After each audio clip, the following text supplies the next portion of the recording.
শনিবার দিন সাজুগুজু করে চলে গেলাম মিষ্টার জানার এক স্টুডেন্টের বাড়িতে কালী পুজো ছিল। প্রথমে চলে গেলাম আগে মিষ্টির দোকানে, মিষ্টি কিনে নিলাম আর চলেও এসেছি কালী পুজো বাড়িতে। আর এই হলো ওদের প্রতিষ্ঠিত কালীমা, সুন্দর একটা সাজানো গোছানো মন্দির।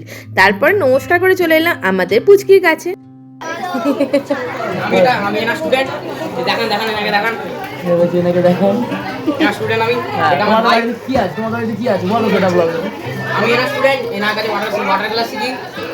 শিখেছি অয়েল প্যাস্টেল শিখেছি, এনাকে সাবস্ক্রাইব করে দেবেন, ফলো করে দেবেন, ফেসবুকে লাইক করবেন, শেয়ার করবেন, কমেন্ট করবেন। আর এনার কাছে যদি আর ড্রয়িং শিখতে হয় ওটাও শিখতে হবে। চালাবে তো কি চালাচ্ছি সব? হ্যাঁ এটা আপনার ভিডিও।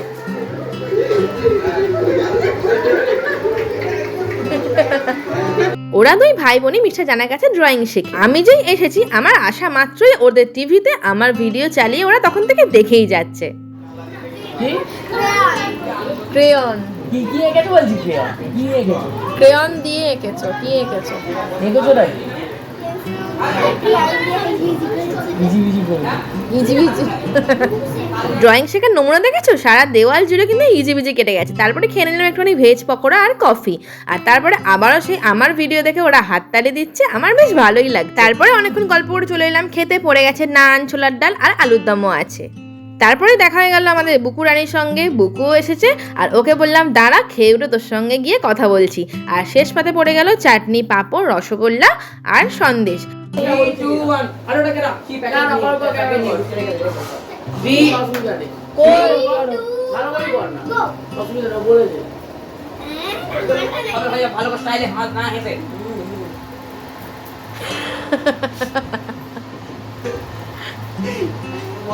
দেখেছো কি সুন্দর মডেলিং করে দেখালো আমাদেরকে। তারপরে পুচকিকে টাটা বললাম আর তারপরে দেখা হয়ে গেল মিষ্টার জানার দুই বন্ধুর সঙ্গে। আর তাদের সঙ্গে তো একদম খুনসুটি মারামারি লেগেই আছে। প্রার্থনার আমাদের সঙ্গে খেতে বসেনি, কারণ ওরা তো রাত পর্যন্ত থাকবে, পুজো শেষ হলে ওরা খাবে, ওরা যেহেতু উপোস করে আছে।